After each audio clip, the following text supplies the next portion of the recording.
మన ప్రభువును ప్రియరక్షకుడునైన యేసుక్రీస్తు శక్తిగల నామంలో మీ అందరికీ శుభములు.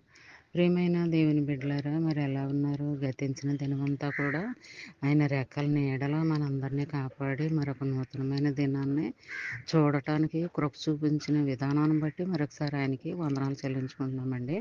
మరి ఈ దినము దేవుడు మనకిస్తున్న వాగ్దానము లూకా సువార్త 10వ అధ్యాయము 19వ వచనం. శత్రుబలం అంతటి మీదను నీకు అధికారం అనుగ్రహించి ఉన్నాను, ఏదియూ నీకు ఎంత మాత్రమును హాని చేయదు.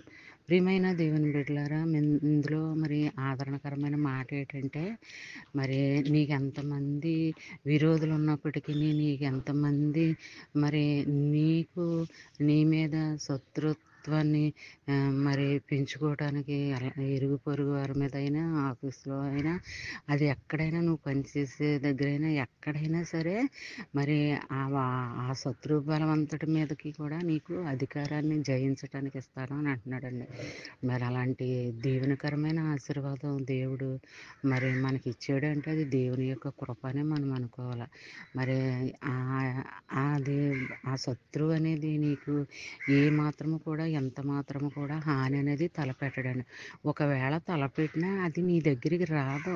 మరి అలాంటి స్థితి కలిగి ఉండటానికి దేవుడు నీకు కృప చూపించాడండి. మరి చిన్న వాగ్దానము నీ ఫ్రెండ్స్ సర్కిల్ వాళ్ళకి పంపండి.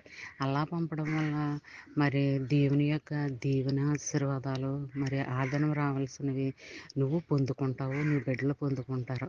మరి చదివిన వారు దీవించబడతారు, మీరు ఆశీర్వదించబడతారు. మరి ఈ చిన్న వాగ్దానం ప్రతి ఒక్కరికి కూడా పంపించాలి.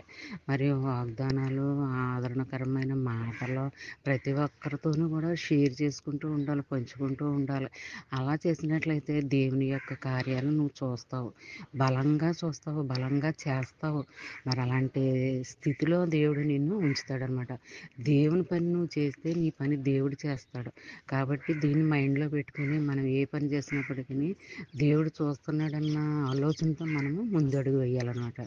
మరి ఈ దినమంతా కూడా ఈ చిన్న వాగ్దానం నీ జీవితంలో, నా జీవితంలో జరగాలని కోరుకుందాము. అలాంటి స్థితిలో మనము ఉండాలని కోరుకుంటూ గాడ్ బ్లెస్ యూ.